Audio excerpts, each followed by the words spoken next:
இன்று நாம் பேசப்போவது முழங்கால் வலி பற்றி, குறிப்பாக 50 வயதுக்கு மேற்பட்டவர்கள் இதை எப்படி கையாளலாம் என்பது பற்றி. முழங்கால் வலி என்பது பெரும்பாலும் வயதாகும்போது ஏற்படும் ஒரு பிரச்சனை, ஆனால் இன்று இளைஞர்களிடமும் இது காணப்படுகிறது. இருப்பினும் 50 வயதுக்கு மேற்பட்டவர்களுக்கு, குறிப்பாக பெண்களுக்கு இது மிகவும் பொதுவானது.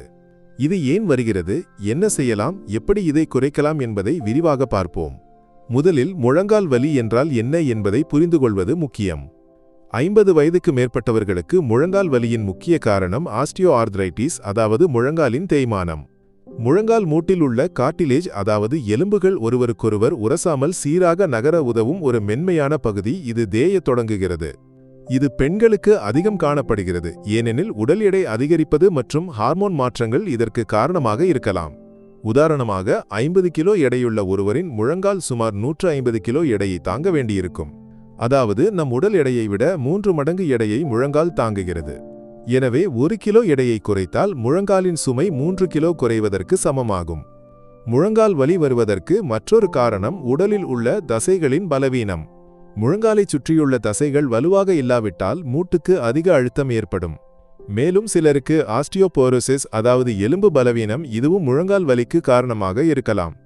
சில சமயங்களில் முழங்காலின் முன்பகுதியில் வலி உணரப்படலாம், குறிப்பாக குனியும் போது, படிக்கட்டுகளில் ஏறும்போது அல்லது முழங்காலை மடக்கும்போது. இதை ஆன்டீரியர் நீ ஜாயிண்ட் பெயின் என்று அழைக்கிறோம். இது பெரும்பாலும் முழங்கால் தொப்பியின் பின்புறத்தில் உள்ள கார்டிலேஜின் தேய்மானம் காரணமாக ஏற்படுகிறது. இப்போது முழங்கால் வலியை எப்படி குறைக்கலாம்? முதலில் உடல் எடையை கட்டுப்படுத்தவும். எடை குறைந்தால் முழங்காலின் அழுத்தம் கணிசமாக குறையும். இரண்டாவதாக, தசைகளை வலுப்படுத்தும் பயிற்சிகளை செய்யவும். முழங்காலைச் சுற்றியுள்ள தசைகள் வலுவடையும் போது மூட்டின் சுமை குறையும். மூன்றாவதாக, சரியான உணவு உண்ணவும். ஒமேகா-3 கொழுப்பு அமிலங்கள் உள்ள உணவுகள், உதாரணமாக கானாங்கழுத்தி, சூறை மீன்கள், வால்நட், அவகாடோ ஆகியவற்றை உண்ணவும். இவற்றில் அழற்சி எதிர்ப்பு பண்புகள் உள்ளன, இது வீக்கத்தை குறைக்க உதவும். மேலும் கால்சியம் உள்ள உணவுகள், பால், தயிர், கீரைகள் போன்றவை எலும்பு ஆரோக்கியத்துக்கு நல்லது. புரதம் உள்ள உணவுகள், உதாரணமாக கடலை, பருப்பு, முளைகட்டியவை தசைகளுக்கு வலு சேர்க்கும். இப்போது வீட்டில் செய்யக்கூடிய சில எளிய தீர்வுகளை பார்ப்போம். முதலாவதாக, கடுகு எண்ணெயை சூடாக்கி வலியுள்ள பகுதியில் தடவி மசாஜ் செய்யவும். இது வலியை குறைக்க உதவும். இரண்டாவதாக, சூடு மற்றும் குளிர்ச்சியை மாற்றி மாற்றி அழுத்தவும். 1 நிமிடம் சூடு நீரை பயன்படுத்தி அழுத்தவும், பின்னர் 1 நிமிடம் குளிர்ந்த நீரை பயன்படுத்தவும்.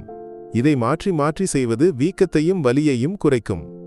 மூன்றாவதாக, ஒரு சிறிய துண்டு மஞ்சளை மென்று உண்ணவும். இதில் உள்ள குர்குமின் என்ற ஆன்டி ஆக்சிடென்ட் வீக்கத்தை குறைக்க உதவும். இப்போது முழங்கால் வலியை குறைக்க 3 எளிய பயிற்சிகளை அறிமுகப்படுத்துவோம். முதலாவது, ஒரு துண்டை உருட்டி முழங்காலின் அடியில் வைக்கவும். படுக்கையில் நேராக படுத்து முழங்காலை துண்டில் அழுத்தி 1 நிமிடம் பிடிக்கவும். இதற்கிடையில் சுவாசத்தை இயல்பாக தொடரவும். 1 நிமிடத்திற்கு பிறகு 30 வினாடிகள் ஓய்வு எடுக்கவும். இதை தினமும் 2 முறை செய்யவும். இரண்டாவது, படுக்கையில் நேராக படுத்து 2 கால்களையும் மடக்கி முதுகை சற்று உயர்த்தி 1 நிமிடம் பிடிக்கவும். இதற்கிடையில் சுவாசிக்கவும் மூச்சை விடவும் செய்யவும். 30 வினாடிகள் ஓய்வு எடுத்து இதை தினமும் 5 முறை செய்யவும். மூன்றாவது, நாற்காலியில் அமர்வது போல் 10 வினாடிகள் நிற்கவும், பின்னர் எழுந்திருக்கவும். இதை 5 முறை செய்யவும். இந்த பயிற்சிகள் தசைகளை வலுப்படுத்தி வலியை குறைக்கும். இந்த வீடியோ கல்வி நோக்கங்களுக்காக மட்டுமே. ஏதேனும் உடல்நல பிரச்சனை இருப்பதாக உணர்ந்தால் தயவுசெய்து தகுதியான மருத்துவரை அணுகவும். உங்கள் ஆரோக்கியம் மிகவும் மதிப்புமிக்கது, அதை எப்போதும் கவனிக்க வேண்டும். அடுத்த வீடியோவில் சந்திப்போம். அதுவரை ஆரோக்கியமாக இருங்கள்.